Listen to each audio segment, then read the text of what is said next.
Good morning, everyone. So lovely to see you all here this morning. I love that it's my privilege to say good morning for the first time and welcome to Sunday morning with the Mountain Vista Unitarian Universalist congregation. So wonderful to see you all here. A couple of new faces. Welcome, welcome, welcome. It's so great to see you all. And I always love to say, if you're not quite certain you're in the right place or you're doing the right thing, let me tell you unequivocally, you are in the right place with the right people, and we are glad you're here. Do I really have to say it out loud in 2025? Shh. These things have mute buttons and off buttons.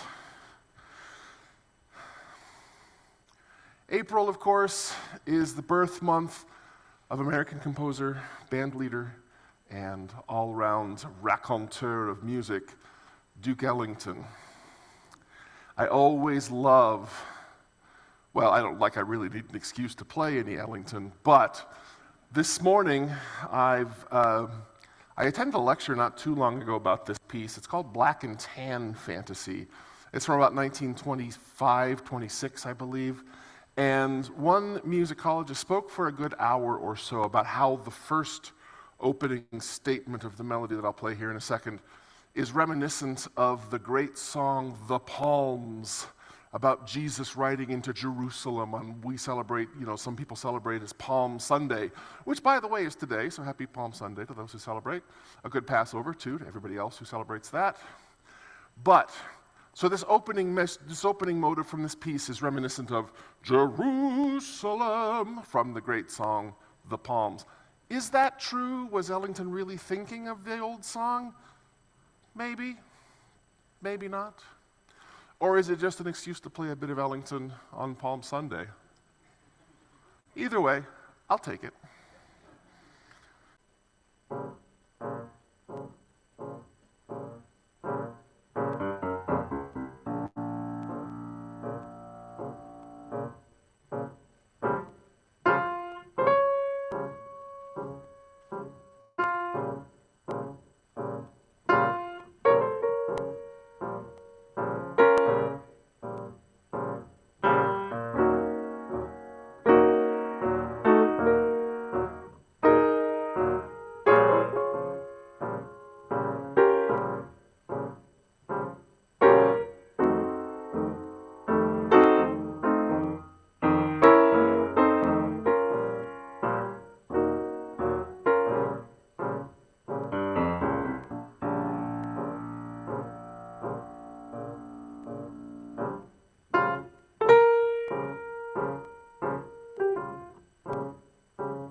Such benefit to having a professional jazz pianist here at church. Good morning, everyone. I'm Alex Stuckey, your pastoral associate for today, and it's my joy and honor to welcome you to our Sunday service here at Mountain Vista Unitarian Universalists. Whether you're here joining us here in the sanctuary, waving from Zoom, or watching later in the quiet of your own sacred space, thank you for being here. Let's begin by waving to the camera and greeting our beloved community from beyond these walls.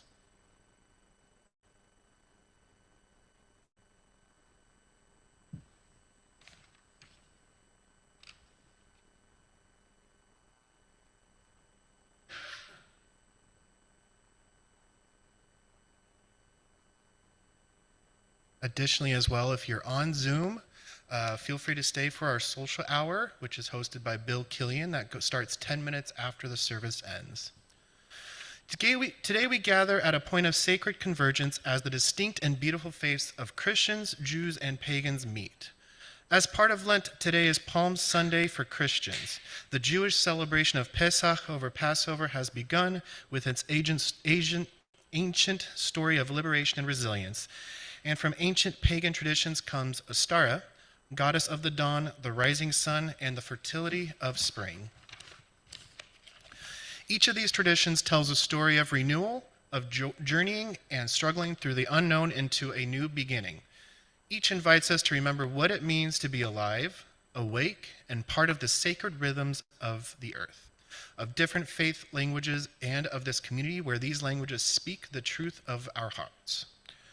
In that spirit, I want to name my deep gratitude today for this community, for Reverend Matthew, of our staff, Chris, Stacy, and Stephanie, and for every volunteer whose energy, love, and shape this Sunday morning, from the hospitality team to the audiovisual crew, and from the welcomers at the door to each of you arriving with an open heart. Thank you. We gather not just to be reminded of these traditions, but to be transformed by the rhythms of this moment. As tranquil streams meet and merge and flow as one to seek the sea, so too do our lives converge here, secular and sacred, skeptical and seeking old stories and new meanings, bringing the good news that through the journey and struggle, we can renew tomorrow. Let us acknowledge that we gather on the traditional lands of the Tana Atam and the Yaqui peoples. May our presence here be rooted in gratitude, responsibility, and a commitment to right relationship. We are seeking that relationship of learning and understanding this month as part of that renewed we envision future. Welcome. I am glad you are here. It is good to be together.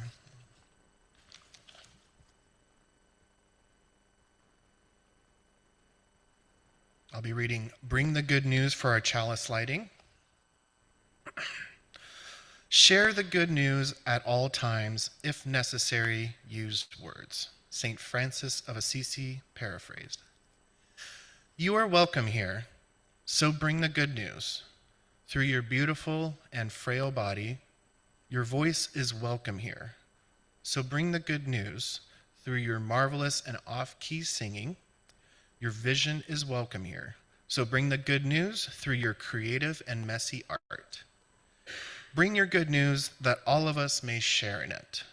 Together we bring our good news to the world through our actions and, as needed, our words.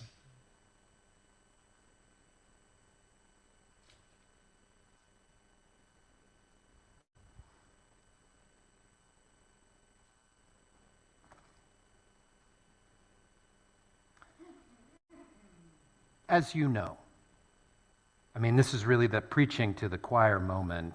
Generosity arises from giving and gratitude. As our actions show, we are a generous people. We give of our time and our talent and our treasure out of gratitude for what we've received and to bring our values to life. Our wooden bowl collection, then, is for the work of our congregation. And our woven basket collection is in support of an organization that is bringing those shared values to life. And they're right outside these doors. Please don't miss them as you go to fellowship after the service.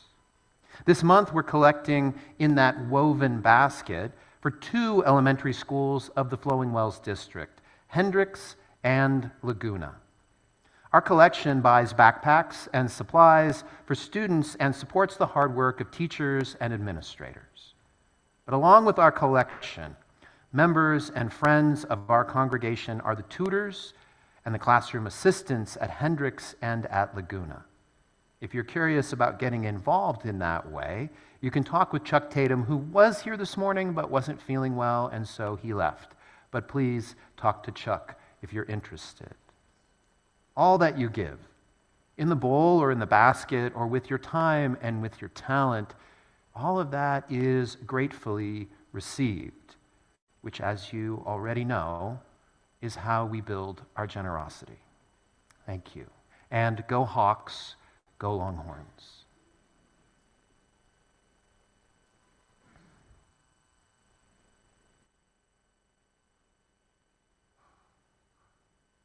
Our opening hymn this morning is number 145 in your gray hymnals. As always, you're always welcome to grab a hymnal off the shelf out there. We are working on getting the sign replaced that will tell you which hymnal you need, the gray or the teal. And as always, all words will be on the screen as well, too. Beautiful hymn as Tranquil Streams, number 145. Would you join us, rising in body and or spirit, as we sing together?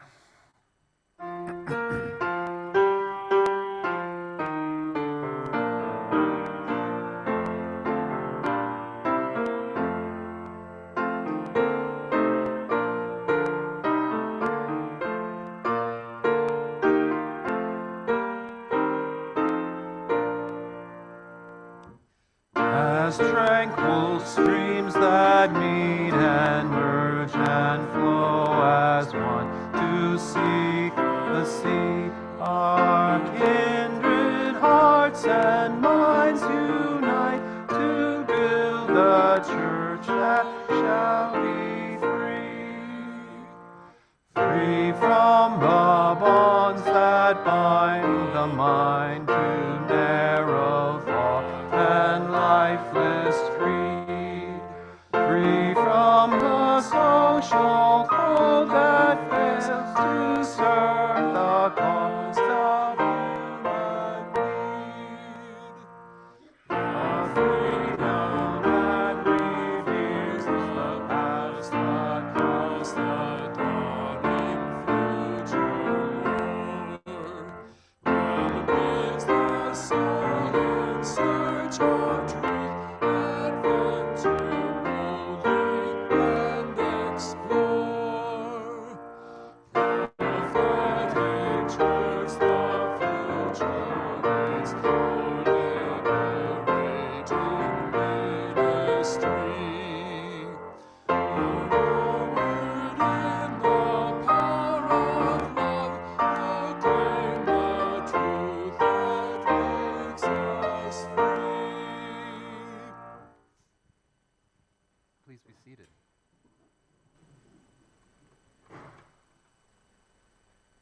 I invite you to a time of contemplation, of considering and pondering Jesus, taking it to the streets. It was the spring, right around the vernal equinox, with birdsong filling the sky, lush hills, and wildflowers blooming. It was on the first day of Passover that Jesus of Nazareth took to the streets of Jerusalem. He had been teaching out in the rural communities of Galilee and Judea to farmers in the fields and fisher folk on the shores. The time is fulfilled, he preached, and the kingdom of God has come near. Repent and believe in the good news. Jesus is good news. His gospel, from the late Latin "gode" spell, meaning good tale or good news, was revolutionary at that moment. The divine, as he understood it, was a loving parent. And Jesus recognized everyone as a beloved sibling, welcoming each and all into a new realm of freedom and responsibility. Jesus' gospel, quote, was about the freedom from empty rituals and laws and customs, and an invitation to trust one's own God-given intuition and understanding, writes the Unitarian Universalist minister, the Reverend Carlton E. Smith. In his devotional, Try My Jesus, daily reflection to free your mind, deepen your faith, and invite universal love into your life. Reverend Carlton continues, this gospel was about forgiving each other. It was about loving each other as God incarnate. This gospel was about living a life of integrity such that people's words and their actions came into closer alignment.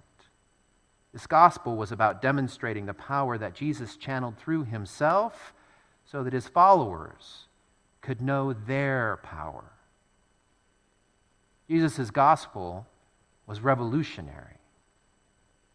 Love your neighbor. Love your enemy as yourself.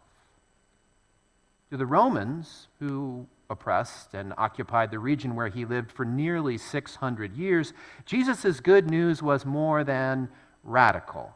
It was dangerous. Quote, to Jesus' detractors, this was not good news at all, Reverend Carlton says. It was a threat to their power and their control over the people. Whether news is good or not depends on each listener's relationship to it. And so, nearly 2,000 years ago, as spring was dawning, as Passover with its message of liberation was underway, Jesus took to the streets of Jerusalem, the seat of Roman power. The story goes that he rode on a borrowed donkey, although I like more that what we just heard with Black and Tan, Duke Ellington's work. I heard the plodding arriving of Jesus in that. He came with no saddle, no honor guard, to symbolize humility and peace. His followers waved palm branches. That's where we get the name. It was as if the winds of change were blowing through the trees. It was a sign of their victory. We live now in a land where the spirit of love is here, and all are welcome. Can you imagine that? Carpenter's son from a small village in Nazareth, wandering preacher, faith healer, teaching the power of radical love, daring to face the political, economic, and military power of Rome. Can you imagine that? He was what the Reverend Dr. Martin Luther King Jr. called Unitarian Universalists to be back in 1968. Jesus was creatively maladjusted. As Dr. King imagined it, Jesus of Nazareth, in the midst of the military machinery of the Roman Empire, could cry out, "Love your enemies, bless those that curse you, pray for them that do spitefully use you." Can you imagine that? Because that's hard for me to imagine. Jesus taking to the streets, not to mock or to other or to villainize those in power. Their cruelty and malice was crystal clear. Instead, he moved from the dusty rural paths to the cobbled streets of power as those sacred rhythms of renewal and liberation flowed to meet as one with good news. With the good news. Love is in power now, and everyone is welcome.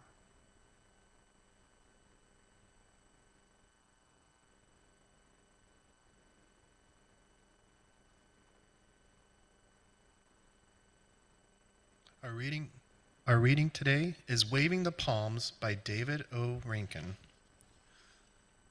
Palm Sunday is found whenever we are serving noble and unpopular cause with selfless devotion, holding to the ideals of truth and justice. Whenever we are seeking to uplift the fallen, to comfort the brokenhearted, to strengthen and encourage the weak and hopeless. Whenever we are working bravely and persistently in the face of abuse and criticism to establish more equitable relations in the world, whenever we are sacrificing our lives in behalf of what we believe to be the service of love for all of humanity, that is Palm Sunday.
With love as our guide, we flow, a journey and a struggle to hear, so that we can celebrate and comfort one another in our joys and in our sorrows.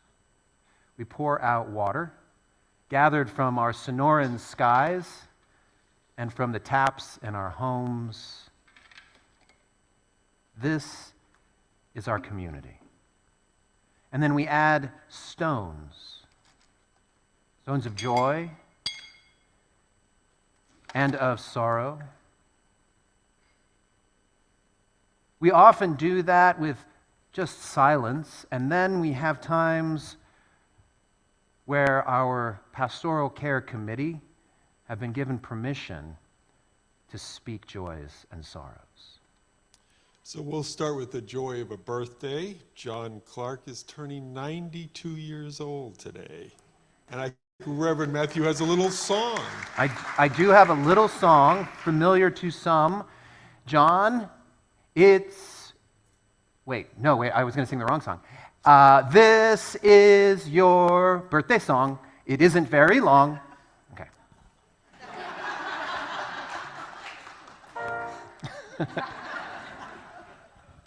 So for John, yeah. And Jane Paul reports that following a successful lumpectomy, no radiation is required. She'll be on anastrozole for 5 years, and she's ignoring the very long list of side effects, especially the mental changes. And she asks you to let her know if she becomes delusional or a Republican. And she encourages you to get your 3D mammograms. She sends love to all and thanks so much for your incredible support. Yeah.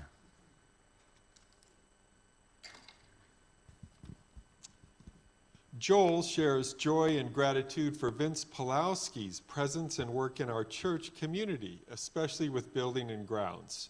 We thought we were going to have to replace our refrigerator in the kitchen, and Vince fixed it for us.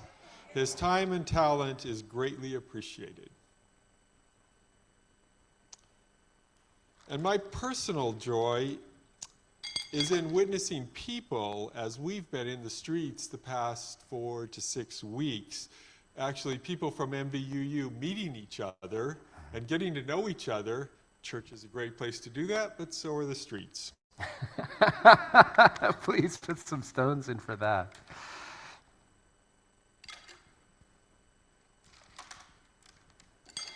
Thank you, Tom.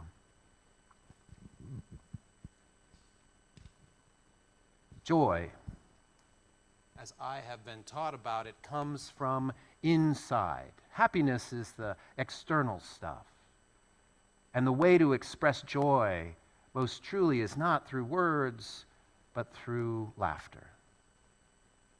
I want to just invite you to breathe in gently and then just a chuckle. Breathe in gently and remember what is filling you, the joy and happiness in your life, and breathe out a laugh. And finally, the joy that is here among us and out in the world, you know it. You can see it just on the faces. Breathe in and breathe out a laughter.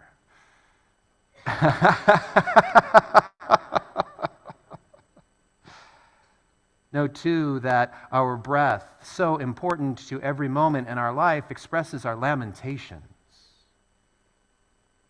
our grief, our sorrow. You don't need words for this either, just to breathe in and out a sigh.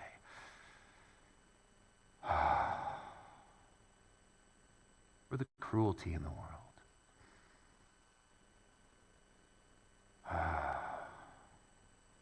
For the destruction. For the suffering.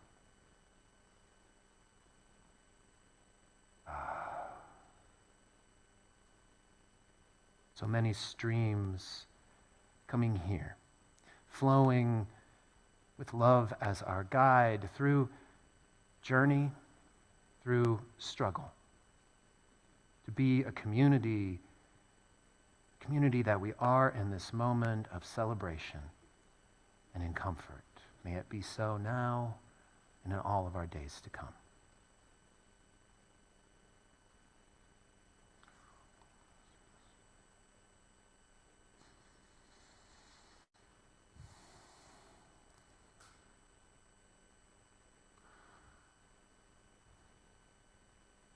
Let's sing.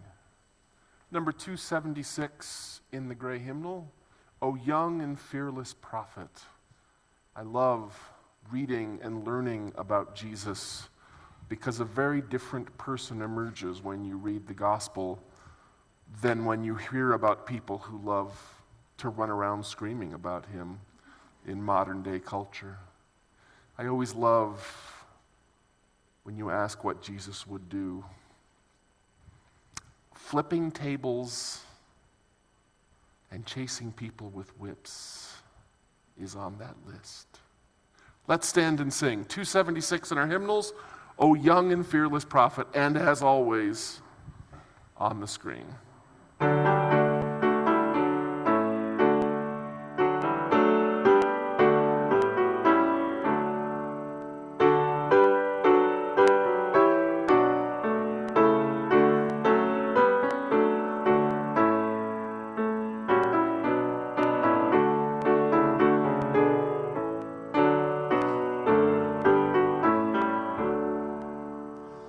O young and fearless prophet,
If it's not clear just yet, I love Jesus.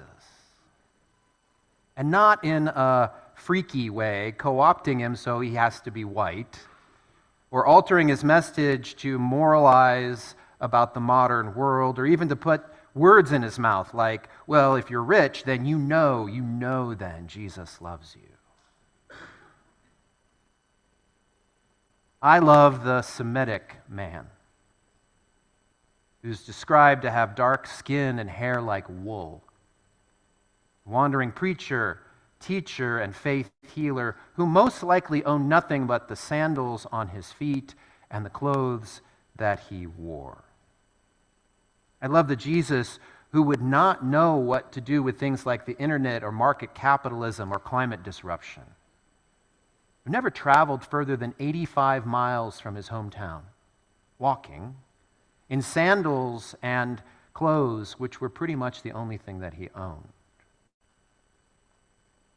I love the Jesus who hung out with marginalized people, those on the fringe of his culture who were rejected out of cultural bias and prejudice and fear, because he thought of them as siblings of a loving God.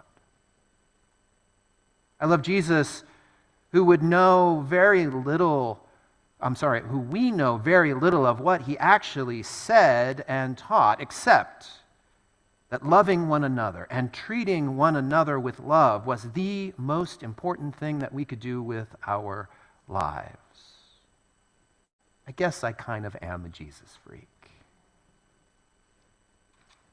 After 2,000 years, the Jesus I love brings his good news. Love your neighbor. Love your enemy as you love yourself. And that challenges me to love better every day. Because what that Jesus taught was a challenge. The good news is always a challenge. It's not the golden rule, that one that says treat others as you would have them treat you. That's kind of getting off easy. Jesus' golden rule was more. It was about love, and love is more demanding than that, and it can also be a little bit more confusing. It begins with loving yourself. Loving yourself for who you are and what you are, whole and beautiful, fragile, frail, imperfect, you. Love that encompasses your joys and your sorrows, the best and the worst of what you are, and then, and only then, offering that love to others, even if they do not love you in return. And if you don't know how to do that, really don't worry. People have been trying to figure this out for 2,000 years. In fact, those who just came after him, many of them didn't even know him, that next generation. They had heard this good news, and they were trying to figure it out. If I speak in the tongues of humans and angels but do not have love, I'm a noisy gong or a clanging cymbal. And if I have prophetic powers and understand all mysteries and all knowledge, and if I have faith so as to move mountains, but I do not have love, I am nothing. If I give away all of my possessions, and if I hand over my body so that I may boast, but I do not have love, I gain nothing. Love is patient. Love is kind. Love is not envious or boastful or arrogant or rude. It does not insist on its own way. It is not irritable. It keeps no record of wrongs. It does not rejoice in wrongdoing, but it rejoices in the truth. It bears all things. It believes all things. It hopes all things. It endures all things. Love never ends. But as for prophecies, they will come to an end. As for tongues, they will cease. As for knowledge, it will come to an end. For we know only in part, we prophesy only in part. But when the complete comes, the partial will come to an end. And then faith, hope, and love will remain. And of these three, the greatest is love.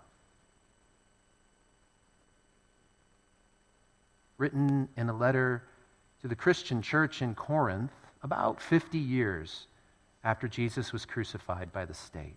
Words written by Paul, trying to figure out how to live Jesus' good news within a growing organization, which, of course, Jesus himself never had to address. I mean, he had 12 or so disciples and he preached to crowds, but he never had a congregation. He never had a church house. No electricity bills or pledge drives. He had no bylaws or policies or politics or emotional systems or people complaining or gossiping or treating each other poorly, which I hear some congregations do. Jesus had a ministry and a message of good news, good spell, the gospel of love.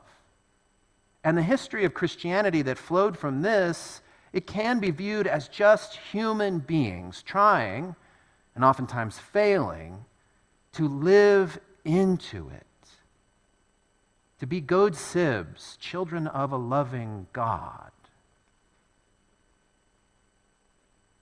Our own Unitarian Universalism has a journey and struggle through that exact Christian history. Back when Unitarians were liberal Christians, they believed that as children of God, we must use our God-given reason to reflect on our faith. And when they did, they read these books that had been handed down through the centuries, and they said, Jesus never claimed to be the Son of God. There is no Trinity, and accepted being Unitarians. Universalists, on the other hand, took the same scriptures, and they believed that it said that God is love. That's it. God is love. And it's not limited to an elect few. Both sides, the Unitarians and the Universalists, gradually grew together, setting aside doctrines and creeds requiring any one belief system. And they adopted covenant, our promise and our aspiration for one another. And so when they merged into the Unitarian Universalism in 1961, there were theists and agnostics and atheists. There were many different faiths and cultural sources sitting down in covenant together, just as we are sitting down this morning. In fact, our covenant here at Mountain Vista, our secular faith community today, is one that we've chosen for ourselves, one that we have written. And it's this.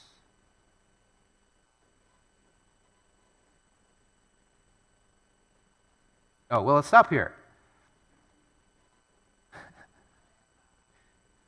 There we go. That's good there. Oh, this is nice too. Yeah, this is one of my favorite sayings of Jesus, which is the quote-unquote, I didn't say that. So many people put words into his mouth. But these are our words. These are the ones we've chosen. With love as our guide, we covenant to welcome the stranger, encourage and support one another, honor our diversity, ask questions with an open mind and heart, listen deeply, and seek understanding. Speak directly and compassionately when we have differences, trust one another, and remain in community while differences are resolved. Just keep it up for a moment. You see, embedded in our covenant is our own journey and struggle to live guided by love. Not as Christians, but not excluding Jesus' good news as one of our many sources. This covenant is unlike any other at a Unitarian Universalist congregation anywhere. These are our words, our commitments. This is our journey, our challenge, and it's our struggle. Embedded in here are some hard lessons learned from times past when our congregation didn't act like God's siblings, but rather gossips. It's up there. Some of you lived through it and know why those words were added. Because tragically, the word God's sibling, and gossip are related. A God sib is like a God parent. It's a person you're related to spiritually and in love. And a gossip emerged out of that relationship. It was a person who spoke hurtfully and not lovingly about another. Our covenant, it speaks to our aspirations not to be gossips ever again, but instead let love guide us when the times get tough. You see, guided by love, we have promised one another to ask questions, seek understanding, and talk directly to and not about each other. But as Paul knew back, just 50 years after Jesus' life was taken from him, communities, human beings living and loving together, it's hard. It's challenging. And so, after 2,000 years, we've taken all that we've learned and we've poured it into a covenant. And no doubt we've challenged ourselves with it. We've challenged ourselves to live toward a shared aspiration. We've challenged ourselves to do something hard. And we've challenged ourselves to good news. The world we live in, it's popular to mock and belittle people's bodies. It's easy in our world to other someone rather than to understand them. And we see it every day. The people we have differences with are made into villains. But we have chosen to say and act otherwise. We've chosen to pause when there's mocking or othering or villainizing, wherever it occurs, here or out there, and to ask, what is your real concern? What is your fear? What is your anger? What is your prejudice? And then to listen deeply, seeking understanding with direct talk to one another. And if we find that direct talk won't be accepted, if it's refused, if gossip is preferred, then what we've chosen here is to tell those involved they have to stop. That's not our covenant. That's not who we are. You see, it's challenging. We've challenged ourselves. None of this is to forgive or forget that the cruelty and malice in the world exists, that it's said and it's done every day, inside and outside of our walls. But it's to challenge ourselves simply to love better. That's it. To, in all of our wholeness, our joy and our sorrow, our strengths and our frailties, our beauty and the parts of us that we would never show another person, that we just want to be better at love. Here in our congregation, out there in the world, and every day in our own lives. Maybe it is a little Jesus freaky.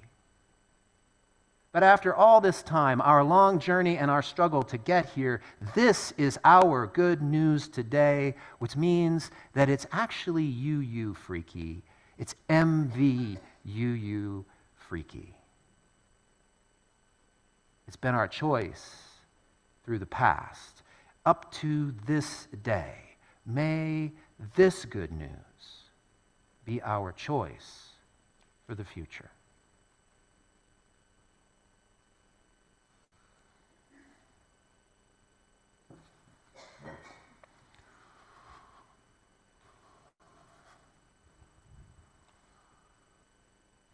Nurit Hirsch, Ehud Manor, beautiful song from the 70s, also very appropriate for Passover.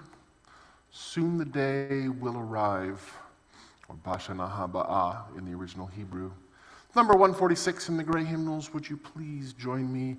Rise physically, spiritually, mentally, emotionally, whatever ways you can rise, please rise and join us in singing.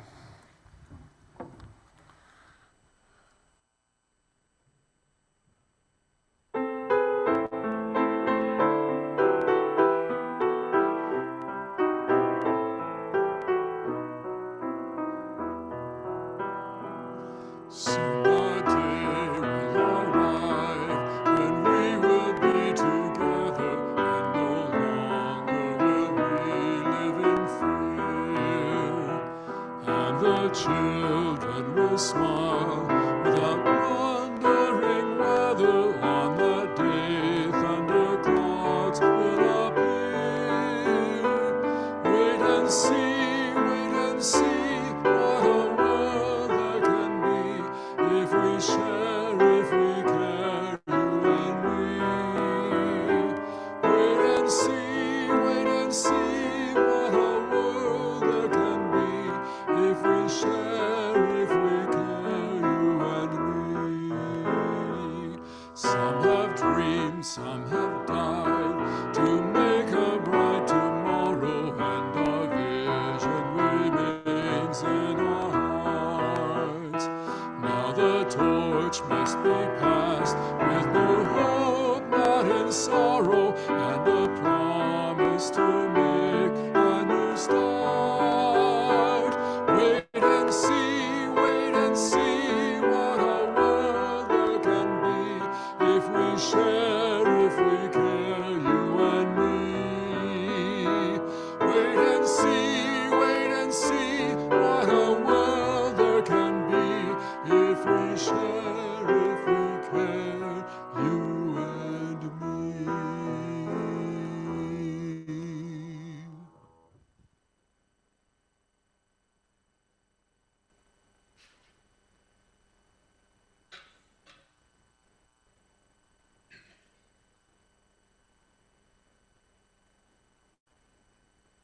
Our congregational theme this year is Don't Fear the Future. This is not to deny or fear our fears and anxiety, They are real. It is to orient us on putting our secular faith into action, engaging, loving, and transforming tomorrow with this place, our programs, and together as people. We do this in many ways.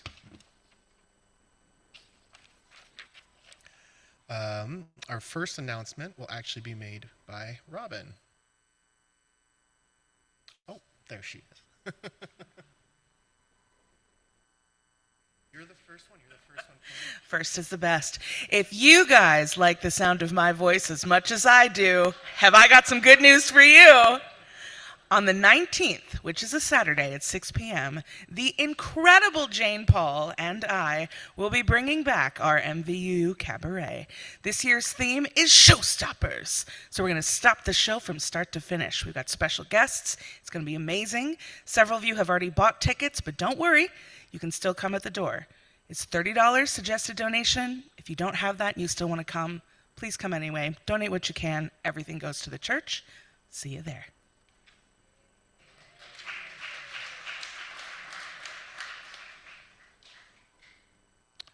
All right. Next Sunday is Easter Sunday, and we'll be celebrating with their annual flower communion and bi-monthly third Sunday potluck. Bring flowers to exchange during our service and bring a hot dish, salad, or dessert to share during our potluck. If you have any questions about flowers, ask Reverend Matthew. If you have any questions about the potluck, ask Pi Irwin. And then our next announcement is going to be from Lee.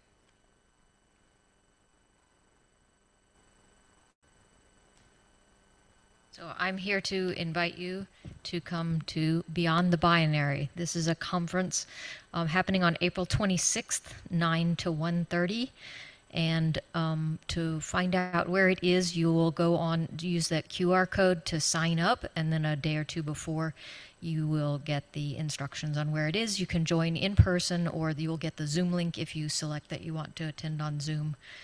So it will be available that way as well. There's going to be a keynote speaker from Syracuse UU. They've been doing this Beyond the Binary conference for many years, and they're bringing it now to the wider world. And then there's going to be breakout sessions for People on the Moon is going to be doing a breakout session for the youth, so that'll be really cool. Lambda Legal will be doing a breakout session for people who are trans and want to know more about trans legal issues. And then Arizona Senior Pride is going to be doing a piece for those of you who want to learn to be better allies. And so we welcome you to come and join us.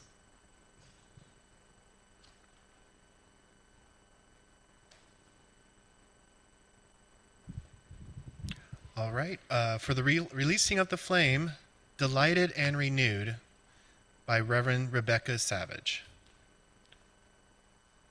As we come to the end of service, may you depart from our time together, buoyed by the spirit of life, delighted by the warmth of our gathering, and renewed in soul and mind. As we extinguish the flame of our chalice, may its lingering spark be carried in your heart until we are together again.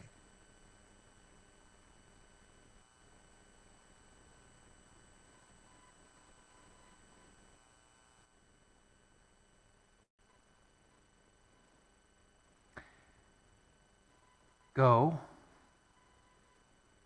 out into the world. Go out into the world and bring good news. And is a very good excuse to sneak another Duke Ellington tune in. I think of all my church music friends and colleagues and the joys of this upcoming week for them.